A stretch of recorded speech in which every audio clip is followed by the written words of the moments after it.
स्वागत है आप सबका। हम कर रहे हैं NISM सीरीज 21A जो कि है PMS डिस्ट्रीब्यूटर्स एग्जामिनेशन की तैयारी।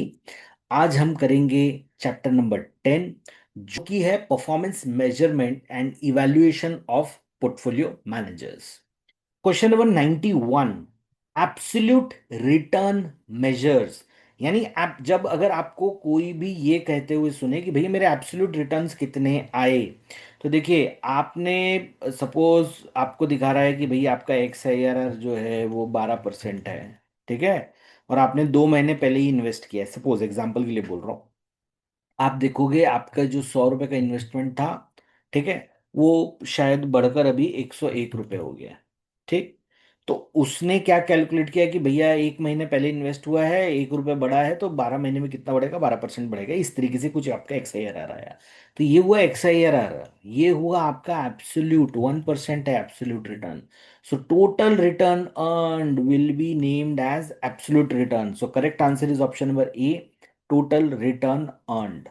Question number 92, benchmark comparison evaluates. तो ये होता है ना बेंचमार्क से कंपेयर करना।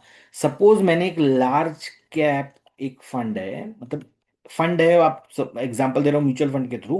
बट अगर एक लार्ज कैप का पोर्टफोलियो है PMS का, सपोज एक लार्ज कैप का पोर्टफोलियो है PMS का, तो वो निफ्टी जो उसका बेंचमार्क हुआ वो उसको बीट कर रहा है कि नहीं कर रहा है। ठीक है। तो यहां पर आप जब देखोगे कि डी ब्रोकर कमीशन इसके बारे में बात नहीं कर रहा, सी डिविडेंड पे आउट इसके बारे में बात नहीं कर रहा, बी टैक्स लाइबिलिटी इसके बारे में बात नहीं कर रहा, ये किसके बारे में बात कर रहा है?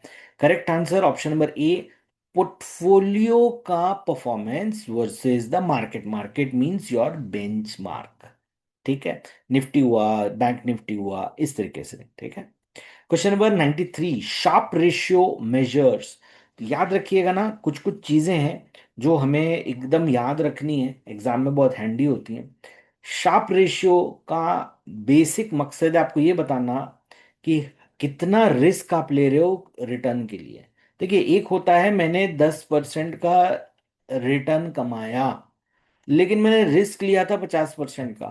तो ये कोई समझदारी की बात नहीं हुई। तो यही मेजर करने का काम किसका है, वो है शार्प रेशियो का। सो correct answer will be option number A, risk adjusted return.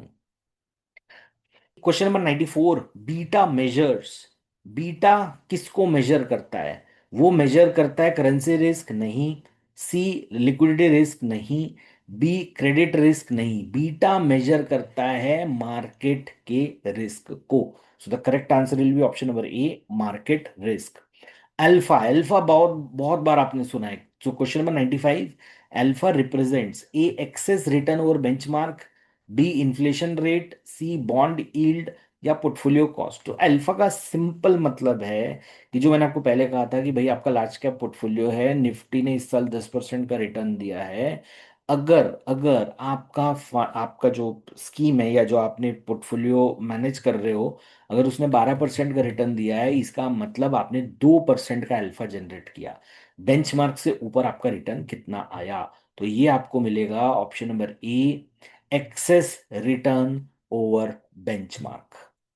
Question number 96, standard deviation measures A return dispersion, B interest rate, C dividend yield, या D market index. So the correct answer will be option number A, return dispersion.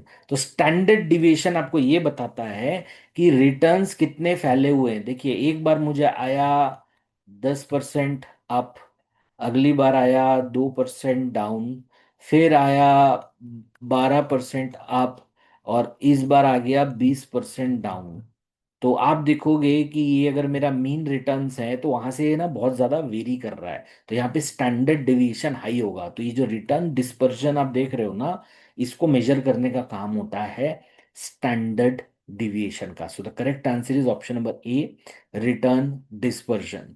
Question number 97, जैसे Sharpe ratio हमेशा याद रखिए risk adjusted return से associated है, trainer ratio हमेशा जो calculate करता है वो करता है बीटा को। तो बीटा को यूज करके वो आपको बताता है कि आपका जो पोर्टफोलियो है उसकी सेहत कैसी है। So the correct answer will be option number A, beta.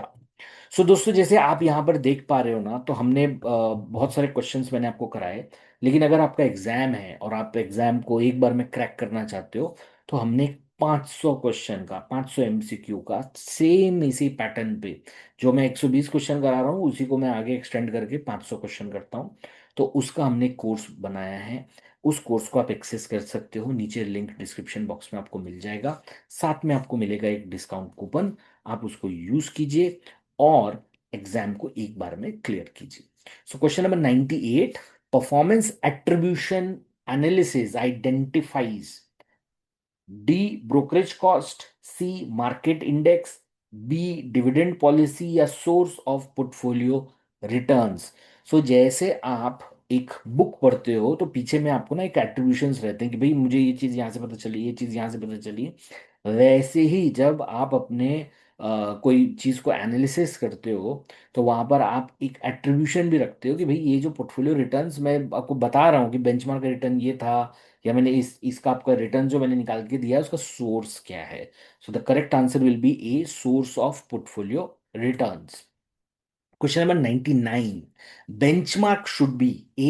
Relevant and investable, B. Random, C. Government controlled या D. Speculative। तो जब बेंचमार्क बनाया जाता है वो रेलेवेंट होना चाहिए। ऐसे किसी चीज का आपको बेंचमार्क नहीं बना लेना है जिसके बारे में कोई सोच भी नहीं रहा है, और ऐसा बेंचमार्क बनाइए जिस पर आप इन्वेस्ट कर सकते हो। तो correct answer will B A, relevant and investable.